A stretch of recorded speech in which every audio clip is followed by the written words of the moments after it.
सबसे पहले मैं चाहूंगा कि सौरभ भाई आए, क्योंकि उनका तजुर्बा बिल्कुल एक अलग है। वो आए और आप लोगों के सामने अपने तजुर्बे को बयान करें। मैं सौरभ भाई से गुजारिश करता हूँ भरपूर सलवात के साथ सौरभ भाई का इस्तेमाल।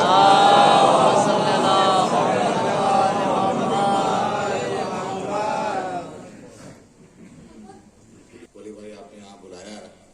यूजुअली एक जर्नलिस्ट का काम होता है लिखना और जो देख रहे हैं वो दिखाना। अमूमन मैं बचता हूँ अमूमन अपने पर्सनल जो व्यक्तिगत सोच है उसको बोलने में, पब्लिक में जाने में। पर वली और अली इन दोनों लोगों से इतनी मोहब्बत है क्योंकि मुलाकात इन लोगों से करबला में भी हुई और अली और बहुत एक्टिव रहते हैं दिल्ली में पॉलिटिक्स में। जो करबला जाना, आप कहते हैं जिंदगी में आपके कुछ कुछ टर्निंग पॉइंट्स होते हैं जहां से आपकी जिंदगी बदलती है। तो करबला जाना व्यक्तिगत तौर पर मेरे लिए भी टर्निंग पॉइंट है। मैं कानपुर से ताल्लुक रखता हूँ और ब्राह्मण हूँ और जो अपना कहते हैं ना कि आपका जो धर्म है, जब आप पत्रकार होते हैं तो वो आपके बाजुओं के अंदर, आपकी कमीज के अंदर होना चाहिए। वैसे ही मेरा धर्म और मेरी जात जो भी है वो सब कमीज के अंदर है। और मेरा जो ईमान है और वो धर्म है वो सच बोलना और सच लिखना, पढ़ना और दिखाना। अब अमूमन क्या होता है कि आजकल चूंकि सोशल मीडिया का जमाना है, मुहर्रम में छुट्टी होती है, तो हमारे बहुत सारे हिंदू भाई या क्रिश्चियन भाई या बाकी जो मुसलमान नहीं हैं, उनको नहीं पता मुहर्रम होता क्या है। तो आप देख लेंगे फेसबुक पर, व्हाट्सएप पर और ट्विटर पर लोग कहते हैं हैप्पी मुहर्रम, जिनको नहीं पता है, उनको पता ही नहीं कि मुहर्रम क्या है। तो अमूमन क्या होता है कि आप पिछले 12-13 साल से एडीटीवी में काम करके वक्त ही नहीं है, रोज आप देख ही रहे होते हैं, कहीं ना कहीं रिपोर्टिंग चलती रहती है।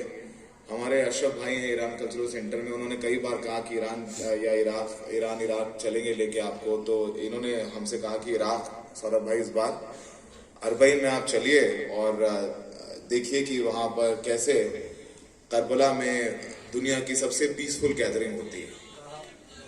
तो अब जब करबला का नाम आया, खुद मैं कानपुर से हूँ और वहाँ पर जिस वातावरण में बड़ा हुआ हूँ और हमारे यहाँ हिंदू मुसलमान सब साथ में, मेरे दोस्त पैकिए बनते थे और मातम करते थे। तो आइडिया तो था इमाम हुसैन के बारे में और थोड़ा बहुत कुछ पता भी था, पढ़ने लिखने वाली फील्ड से हैं, तो लगा कि नहीं चलना चाहिए। लेकिन काम इतना था, लग रहा था कि नहीं जा पाएंगे। तो हमें याद है कि सुबह 4 बजे की फ्लाइट थी और शाम 7 बजे तक लग रहा था जा पाएंगे कि नहीं जा पाएंगे। पर पता नहीं, जल्दी हुआ, एयरपोर्ट पहुंचे और एयरपोर्ट पे सौरभ कुमार शाही साहब से मुलाकात हुई। कमर आगा साहब थे हमारे साथ और एक और जर्नलिस्ट हैं, बहुत सीनियर जर्नलिस्ट हैं TV9 में, सुमेरा खान, वो हमारे साथ थी। हम लोग गए, वहां पर पहुंचे। आप सोचिए कि जो हिंदुस्तान है वो मोहब्बत का मुल्क है और हजरत अली के बारे में आप इतने सूफी जो गाने सुनते रहते हैं, चाहे वो मन खुंतो मौला हो या बहुत सारे, क्योंकि हम लोग की तो अपब्रिंगिंग ऐसी हुई है कि अगर गुजर गए मजार के बगल से तो सब सर झुकाते हैं। आप बैठे हैं बस में, हमारे जब हम कानपुर में थे और पब्लिक ट्रांसपोर्ट से ट्रेवल करते थे तो हमारे कैंट में एक बहुत पीर साहब की मजार है, सब झुक जाते थे, धर्म सब झुक के और दुआ पढ़ते थे और जाते थे। जिसको कोई तकलीफ है वहां पे जाकर के, कोई रो रहा है, कोई अगरबत्ती जला रहा है, कोई प्रसाद चढ़ा रहा है, इसकी जो श्रद्धा रही हो। तो जब हम पहुंचे करबला के पहले नजफ पहुंचे। नजफ पहुंचने के बाद हम लोग रात में ही गए हजरत अली के रोजे।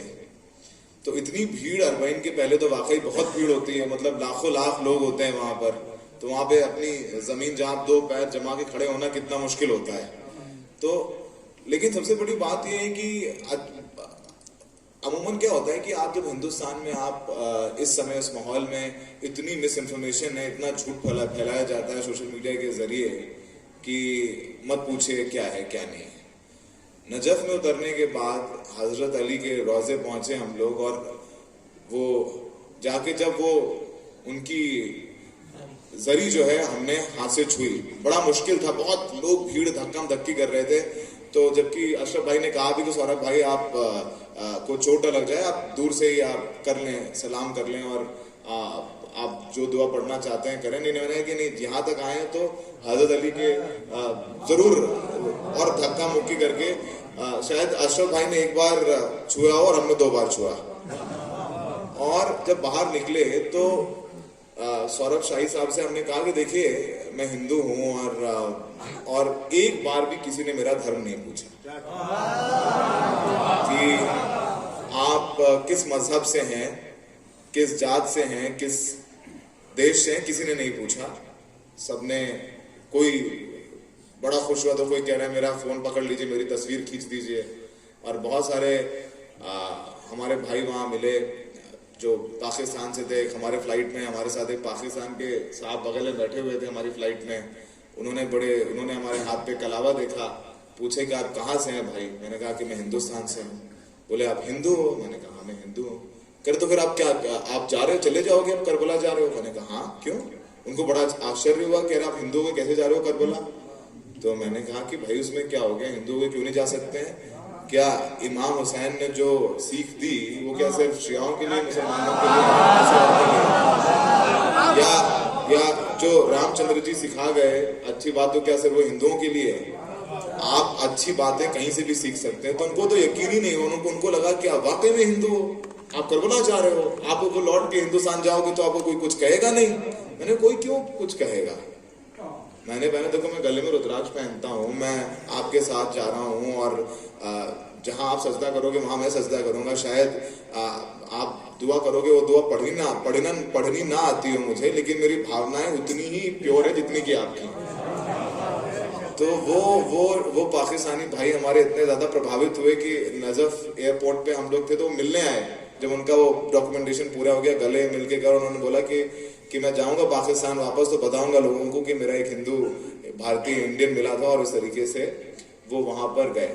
जब नजफ से आप सोचिए कि जैसे यहाँ पर हम लोग यहाँ पर आप देखते ही हैं, ये सावन में जो हम लोग कावड़ यात्रा होती है, नंगे पैर लोग 100-200 किलोमीटर तक जाके चलते हैं और सेवा करते हैं।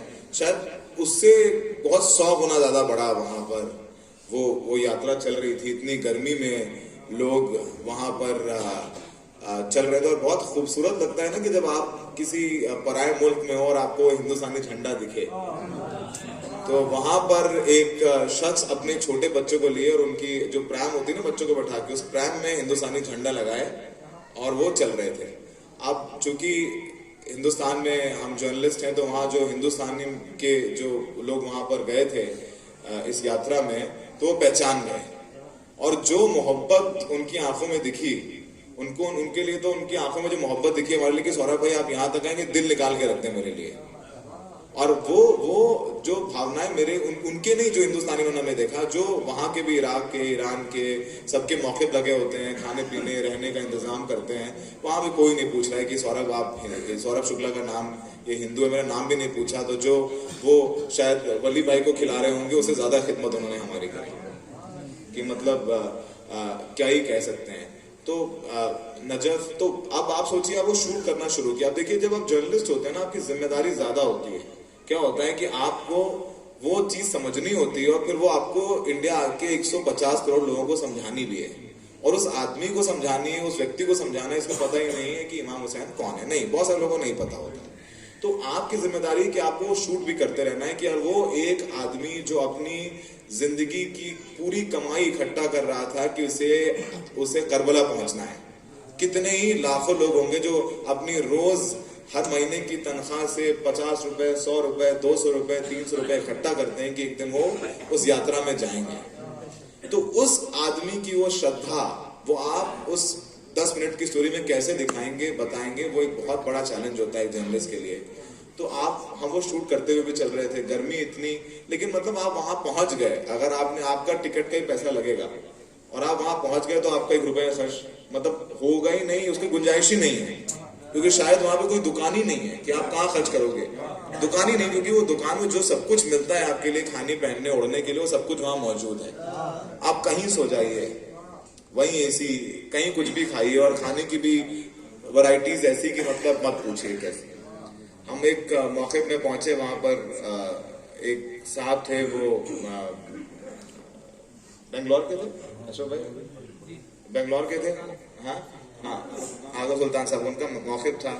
तो हम वेजिटेरियन आदमी हैं, तो उनको जब पता चला कि मतलब सोचिए वो लाखों लोगों का वहाँ पर वो खाना बनवा रहे हैं, लाखों लोगों का, और सब जाहिर सी बात है बिरयानी या जो इंडियन नॉन वेजिटेरियन खाने होते हैं वो, उनको पता था कि सौरभ शुक्ला आए हैं और वो वेजिटेरियन है, उन्होंने हमारे लिए अलग से वेजिटेरियन खाना बनवाया, और उन्होंने वो मेक श्योर किया कि मतलब होता नहीं कि बर्तन अलग हो और उसका तरीका बिल्कुल मेक श्योर करके। तो जो मोहब्बत आपको मिलती है ना, लगता ही नहीं है कि मतलब आप सोचिए कि अगर जो वो महसूस कर रहा हूँ मैं एक नॉन मुस्लिम होके वहां पर, वो मैं लोगों को कैसे महसूस कराऊं कि उनकी जो इस समय सोशल मीडिया के जरिए जो नफरत भर दी गई है उनके दिमाग में, उनको थोड़ा सा वो आईना नजर साफ आए कि ऐसा नहीं है।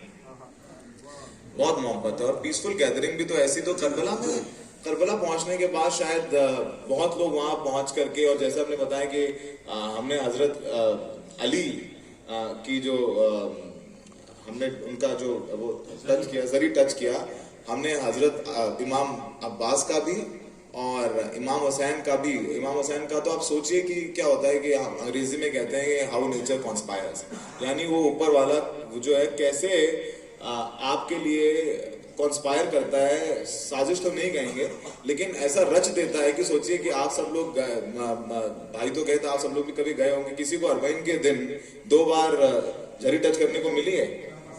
मुझे मिली है। अब सोचिए कि क्या फर्क है। और सोचिए मैं बड़ा हंस रहा था और शूट भी कर रहे थे, लगातार लोगों से बात कर रहे थे, शूट कर रहे थे। मैंने इनसे अशरफ साहब से बोला कि सुबह हम लोग होटल में थे करबला में, और अशरफ साहब चूंकि हमारे होस्ट थे वहां पर, अशरफ साहब मेक श्योर करते थे कि हम लोग खाना वाना खा के निकले, गर्मी बहुत है, पानी वानी का इंतजाम। तो अशरफ साहब सबको नाश्ता वास्ता करवा रहे थे। तो उस दिन जिस दिन अरबईन था, 40वां वो आखिरी दिन था, वो मंगलवार था। तो मंगलवार के दिन हम उपवास करते हैं। तो मैंने अशरफ साहब से हंसते हुए कहा कि अशरफ साहब आप देखो, आप भी कुछ ना कुछ खा ही रहे हो, बाकी लोग भी खा ही रहे हैं, इतने लोग देखो यहाँ आए हैं, मैं जा रहा हूँ इमाम हुसैन साहब के रोजे और मैं उपवास में हूँ, तो मुझे पुण्य बहुत ज्यादा मिलेगा। तो मैं हंस रहा था उनसे। तो सोचिए कि मंगलवार का दिन, हनुमान जी का दिन जिनका मैं व्रत रखता हूँ, उसी दिन मैं इमाम हुसैन के रोजे पर था। और आप सब लोगों में शायद मुझे लग रहा है उस दिन हम लोग जब पहुंचे करबला, और कुछ चीजें आप सोचिए कि बहुत सारी चीजें होती है ना दिमाग में कि घर पे क्या हो रहा होगा, ये स्टोरी रह गई, वो स्टोरी रह गई, सब कुछ वहां पहुंचने के बाद दिमाग से सब निकल गया कि आप वहां पहुंचे और वहीं के होके रह गए। तो और वहां पर हमारे इतने हिंदुस्तानी लोग मिलते हैं, और सोचिए कि वहां सब लोग काले कपड़े पहने हुए थे। मेरे को आइडिया नहीं था कि वहां काले कपड़े 4-5 दिन पहनने हैं। तो मेरे पास एक ही कमीज थी काली, वो भी अब एक दिन में तो इतनी गर्मी होती है, पसीने से भीग के किनारे हो गई। तो हमने अपना शायद सफेद रंग या नीली कलर की शर्ट पहनी हुई थी। किसी एक शख्स ने नहीं टोका कि आपने नीली रंग की कमीज क्यों पहनी, किसी एक शख्स ने नहीं टोका। हम लोग एक दिन पहले वहां पर आगा सुल्तान साहब ने इमाम हुसैन साहब के रोजे पे ऊपर वो एक कमरा, वो वहां पर क्या कहते हैं उसको क्या कहते हैं वली भाई, जो आगा साहब ने करवाया था वहां पे इमाम हुसैन साहब, मजलिस, हाँ मजलिस करा रखी थी। और वली साहब और अली और वली साहब को हमें नहीं पता था कि वहां मिलेंगे, ये लोग हमें वहां मिले इमाम हुसैन साहब के रोजे में। और बहुत मोहब्बत, अली ने तो गले लगा लिया, बिल्कुल भावुक अली हो गया, वैसे भावुक आदमी भी है। अली इतना खुश हुआ अली का तो पता चलता तो कंधे भी उठा लेता हमें। तो वहाँ मजलिस में गए हम लोग, और मजलिस में जाने के बाद वहाँ मजलिस थी और बहुत सारे कनाडा से, ब्रिटेन से और कई जगह से लोग आए, जैसे ऑस्ट्रेलिया से लोग थे। और वो मजलिस में कोई नोहा पढ़ रहा था, कोई मरसिया। तो मतलब वो सुन करके ना खुद में आंखों से आंसू आ रहे थे, मतलब कि वो जो स्ट्रगल है, वो जो संघर्ष है, वो महात्मा गांधी ने कहा है ना कि जो इस्लाम है वो तलवार से नहीं बना, जो उनके सूफी संत हैं, जो उनके सीनियर्स हैं, उनकी शहादत से बना है। और कोई भी धर्म मजबूत होता है तो शहादत से मजबूत होता है। और जिस तरीके से महात्मा गांधी ने इमाम हुसैन साहब के बारे में लिखा है, और वहाँ पर हर बैठा शख्स के आंखों में आंसू था। और आप जब देखते हैं ना कि आप कितने जुड़ जाते हैं वहाँ जा करके। अगले दिन जो वहाँ के इमाम हुसैन का जो रोज़ा है, उसके जो चीफ उनके जो मुख्य खादिम है, अब मेरे वो टर्म नहीं पता, वो क्या मेहदी साहब, करबली मेहदी साहब, हाँ, खादिम है वहाँ के और चीफ थे। और हमें चूंकि हम जर्नलिस्ट थे तो हमें इंटरनेशनल मीडिया का पास भी मिला था, तो हम लोग वहाँ पर करबली मेहदी साहब से मिले उस दिन अरबईन के दिन। और वली साहब और अली साहब भी थे और आगा सुल्तान साहब थे वहाँ पर। बहुत सारे मजहबों का डेलीगेशन था वहाँ पर। कैथोलिक प्रीस्ट भी थे, अल्बानिया से आए थे वहाँ पर। कुछ डायरेक्टर्स भी थे, कुछ हॉलीवुड के एक्टर्स भी थे और उनका डेलीगेशन था। और हम भी करबली मेहदी साहब से मिले। और जब हम लोग बता रहे थे कि आपको बताना चाह रहे थे कि वो वहाँ पर, आप समझिए कि जब हम लोग वो मजलिस जो आगा सुल्तान साहब की थी और वो खत्म हुई, तो हम लोगों ने जूते नीचे उतारे हुए थे। सब लोगों ने जूते नीचे उतारे हुए थे। जब हम लोग नीचे पहुंचे तो हम लोग के जूते थे ही नहीं वहां पे। क्या हुआ कि दूसरे लोगों की, जिनकी बुकिंग होगी मजलिस के बाद, उन्हें सारे जूते, हम लोग 100, 150, 200 लोग जो थे, उनके जूते उतार के बाहर कर दिए। सोचिए कि कितने करोड़ों लोग हैं और हम वहां पर 100, 200 लोग थे, किसी एक का जूता नहीं खोया, किसी एक का जूता नहीं खोया। एक ईरानी भाई, मतलब किसी का जूता लेके ऐसे खड़ा हुआ था, ये किसका जूता है, मतलब वो जूता लेके खड़ा हुआ है। कोई होगा तो 10-15 मिनट खड़ा रहा, तो कोई होगा आके देख लेगा। तो 10-15-20 मिनट बाद जो है सबके जूते वहां पर मिल गए, एक जूता नहीं खोया। सोचे करोड़ों लोग उस दिन, शायद 2 से 2.5 करोड़ लोग एक दिन में एक शहर में मौजूद थे, किसी एक का जूता नहीं खोया। कोई नहीं पूछ रहा है किसी का मजहब क्या है, दीन क्या है। सोचिए, मैं बोल रहा हूँ कि जिस दिन अरबईन के दिन 2 बार इमाम हुसैन के रोज़ा जाने का सौभाग्य मिला हमें, और उसी दिन जो उनका जो रोज़ा है वहाँ पर हम लोग बस कुछ चंद लोगों को उन्होंने अलाउ किया कि जो फर्स्ट फ्लोर है, शायद फर्स्ट फ्लोर जाने का मौका बहुत सारे जो ईरान के सारे मंत्री रहे होंगे वहाँ पे, इराक के सारे मंत्री रहे होंगे, उनको भी मौका नहीं मिला होगा जो हमें मौका मिला। फर्स्ट फ्लोर पर नीचे करोड़ों लोग, जो सिर्फ खड़े होना मुश्किल हो रहा है उनके लिए, हम वहाँ आधे घंटे बिल्कुल ऊपर। अली था हमारे साथ में, वली साहब आप थे साहब? जी, वली साहब थे हमारे साथ में, सौरभ शाही साहब थे, कमर आगा साहब थे। हम कुछ 8-10 लोग ही थे। सोचिए कि करोड़ों लोगों में हम सब 8-10 लोगों को चुना इमाम हुसैन ने कि वो इतने करीब हमें ले जाएं। तो आप जब वो महसूस करते हैं, और जब महसूस करने के बाद आप जब, आपकी जिम्मेदारी और बढ़ जाती है कि जो आप महसूस कर रहे हैं उसे वो आप अपने मुल्क में आकर के अपने दर्शकों को भी बताएं, समझाएं। तो वो शायद 8-9 मिनट की स्क्रिप्ट लिखने में मेरे को 2 रात लगी होगी। और सोचिए, नहीं तो अब तक 5-6 हज़ार स्टोरीज लिखी होंगी हमने, और बहुत ज़्यादा, क्योंकि रोज़ 3-4 स्टोरीज लिख देते हैं। और सोचिए 2 दिन लगे, और आप सब लोगों ने वो देखी होगी कहानी की, कैसे जो है पैदल लोग नंगे पैर 80 किलोमीटर चलते हैं, इतनी गर्मी में, धूप में, सब भूल जाते हैं। और कोई नहीं पूछता कि तुम्हारा मजहब क्या है, तुम्हारी जात क्या है, तुम किस देश से आए हो, किस रंग के हो। और सारी जो कहते हैं ना कि जो असमानता है वो वहाँ जाके मिट जाती है। तो शायद जब आप वापस आते हैं और आप सोचते हैं कि आपकी जो क्लैरिटी ऑफ थॉट्स है कि एक इमाम हुसैन साहब थे जिन्होंने चाहते तो वो यजीद के साथ मिल जाते, लेकिन उन्होंने चुना कि उन्होंने, वो अंग्रेजी में कहते हैं, I would prefer die fighting, मैं लड़ते हुए मरना पसंद करूंगा घुटने के बल जीने से। तो वो आप सीखते हैं कि जरूरी नहीं है कि आप मार दें किसी को, मार दें इन द सेंस कि आप किसी पर हावी हो जाएं, किसी को गलत बोलें, किसी, अब हम सबको ही अपनी ज़िंदगी में हमारा कोई स्ट्रगल होता है, और बहुत क्लैरिटी नहीं थी। और मैं वहाँ से आया और मेरे दिमाग में जहन में आ गया था कि वक्त आ गया है कि शायद बहुत वक्त हो गए थे, एनडीटीवी में 12-13 साल हो गए थे, माहौल बदल गया एनडीटीवी में भी, तो ये डिसाइड नहीं कर पा रहे थे कि एनडीटीवी छोड़े नहीं छोड़े।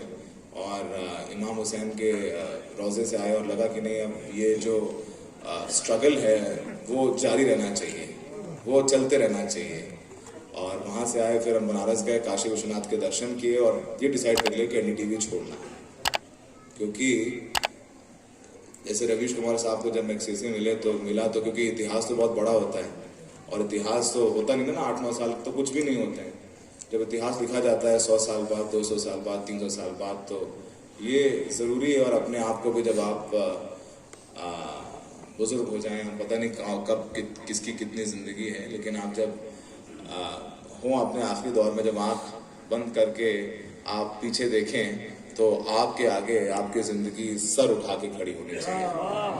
तो ये सीख इमाम हुसैन साहब देते हैं। तो आप सब लोगों के बीच शायद मैं इसके बाद कहीं जाऊं भी ना, यूजुअली अमूमन नहीं जाता हूं मैं बोलने के लिए। मैं व्यक्तिगत तौर पर क्या सोचता हूं, क्योंकि पत्रकार की व्यक्तिगत सोच सामने नहीं आनी चाहिए। लेकिन चूंकि वली और अली साहब दोनों की बहुत गुजारिश थी, और ये दोनों वहाँ मिले भी हमें, और हमारे अशरफ साहब तो हमें आ गए। शायद ये पहली और आखिरी बार है जो हम किसी मजलिस में बोल रहे हैं। बाकी पत्रकार को अपनी कहानियाँ कहते रहनी चाहिए, और वो कहानियाँ सच्ची होनी चाहिए। और इमाम हुसैन साहब एक इंस्पिरेशन है हर उस इंसान के लिए जो गलत के लिए आवाज़ उठाता है। और वो आपके उस हौसले को, आपके उस सोच को और मजबूत बनाता है। इससे ज़्यादा मैं नेता तो हूँ नहीं, ज़्यादा बोलूँगा नहीं। बाकी बहुत बहुत शुक्रिया अली साहब आपने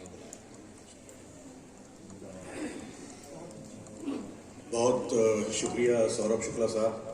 और इमाम हुसैन अलैहिस्सलाम की कुर्बानी का मकसद भी यही था कि वो उनकी जो कुर्बानी है वो किसी मज़हब तक महदूद नहीं है, और जो भी इमाम हुसैन अलैहिस्सलाम को समझ लेगा वो अपने आप उनका हो जाएगा।